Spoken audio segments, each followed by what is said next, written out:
সম্পূর্ণ নিরামিষ easy healthy একটা রেসিপি। শীতে একবার অন্তত বানিয়ে দেখতে পারো, দারুণ স্বাদ হয়, খুব সহজেই বানানো যায় আর খুব ইজি রেসিপি। টেস্টি তো বটেই, রুটির সাথেও দারুণ খেতে লাগবে। তাহলে ভিডিওটি স্কিপ না করে পুরোটা দেখার অনুরোধ রইল। প্লিজ তার ভিডিওটি দেখতে থাকো। নমস্কার বন্ধুরা, আপনারা দেখছেন কুকিং হাউস অফ অনিমা। আজকে আমি কিছু সবজি নিয়েছি, গাজর নিয়েছি, বিট নিয়েছি একটা, আর মটরশুঁটি নিয়েছি। এর সাথে আরও কিছু সবজি দিয়ে আমি একটা হেলদি রেসিপি বানাবো। দেখতে থাকো বন্ধুরা, আর ভিডিওটা দেখার শুরুতেই একটা লাইক দিয়ে দিও। তাহলে চলো এর সাথে এগুলো কেটে নিই, এর সাথে আরও কী কী দিই দেখতে থাকো বন্ধুরা। এখানে আমি মটরশুঁটি এগুলো ছাড়িয়ে ধুয়ে নিয়েছি, আর এখানে আলু নিয়েছি, বিট নিয়েছি, গাজর নিয়েছি, ঠিক এইভাবে আমি কেটে নিয়েছি। আর এখানে দেখো নিয়েছি বেগুন, ছিম আর মিষ্টি কুমড়ো। চলো তাহলে আমি কিভাবে রান্না করি দেখতে থাকো বন্ধুরা। আমি বেগুন ভেজেছিলাম, সেখানে একটু তেল রয়েছে, তার মধ্যে আরও একটু আমি তেল দিয়ে দিচ্ছি, সাদা তেল।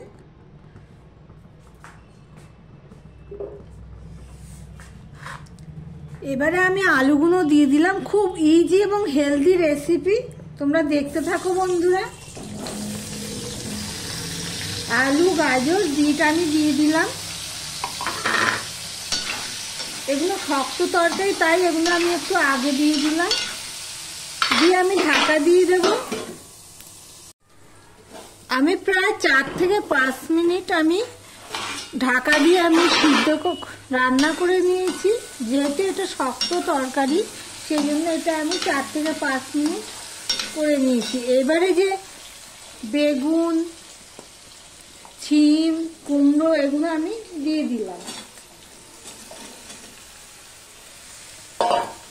আর দিয়ে দিলাম এই মটরশুঁটিগুলো।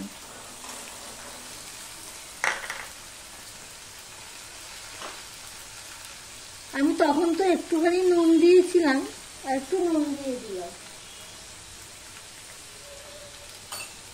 আমি এখন হলুদ দেবো না, এগুলো আমি রান্না করতে থাকবো ঢাকা দিয়ে দিয়ে। আমি 2 মিনিট পর আসলাম তোমাদের সামনে। এবারে আমি সম্পূর্ণ তরকারিটা মিশিয়ে নেব ভালো করে। এই পর্যন্ত যারা আমার ভিডিওটি দেখছো, প্লিজ তারা লাইক কমেন্ট করে দেবে, আর যারা সাবস্ক্রাইব করোনি তাদেরকে অনুরোধ করছি সাবস্ক্রাইব করে পাশে থাকার জন্য। একদম মশলা ছাড়া হেলদি একটা রেসিপি, তোমরা দেখতে থাকো প্লিজ বন্ধুরা। আমি এটা প্রথমে আমি একটুখানি তেল দিয়ে, অল্প তেল দিয়ে ভাপিয়ে বা সিদ্ধ করে নিলাম। পরে আমি ফোড়ন দেবো, কি ফোড়ন দেবো সেটা দেখতে থাকো। আবারও আমি ঢাকা দিয়ে দিলাম। দেখো বন্ধুরা, আমি এসে একবার নেড়ে দিয়ে গেছিলাম।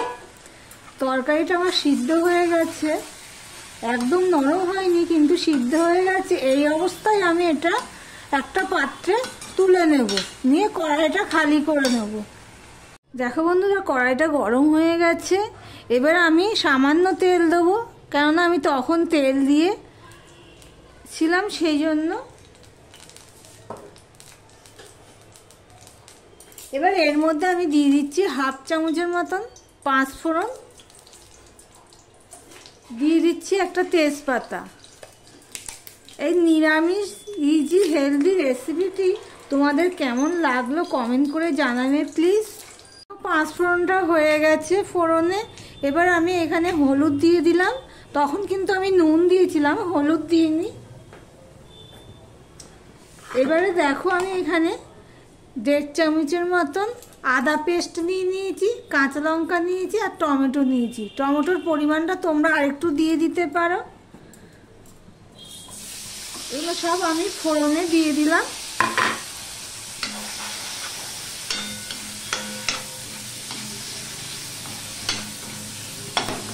আদা, কাঁচা লঙ্কা এগুলো ফোড়ন হয়ে গেছে। এবার আমি এখানে 2 চামচের মতন চিনি দিয়ে দিলাম।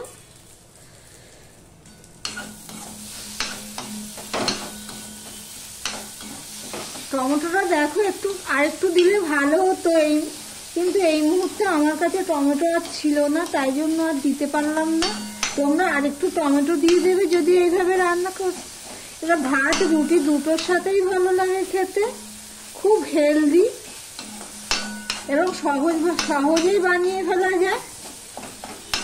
চিনিটা দিয়ে টমেটো কাঁচা লঙ্কা সব আমি ভালো করে দেখতেই পাচ্ছ পেস্ট করে দিলাম। এবারে যে আগে থেকে ভাপিয়ে বা সিদ্ধ করে রাখা ওগুলো আমি দিয়ে দিলাম, দিয়ে সম্পূর্ণটা ভালো করে মিশিয়ে নেব। দেখো বন্ধুরা, সম্পূর্ণটা আমার মেশানো হয়ে গেছে। আমি আবারও ঢাকা দিয়ে দেব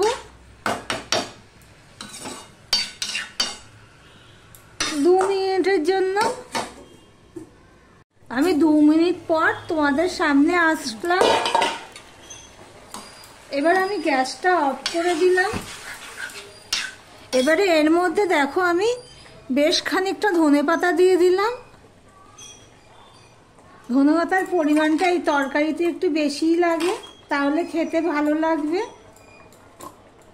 ধনেপাতাটা দিয়ে আমি দেখো সম্পূর্ণটা মিশিয়ে দিচ্ছি। গ্যাসটা কিন্তু আমি একদম অফ করে দিয়েছি।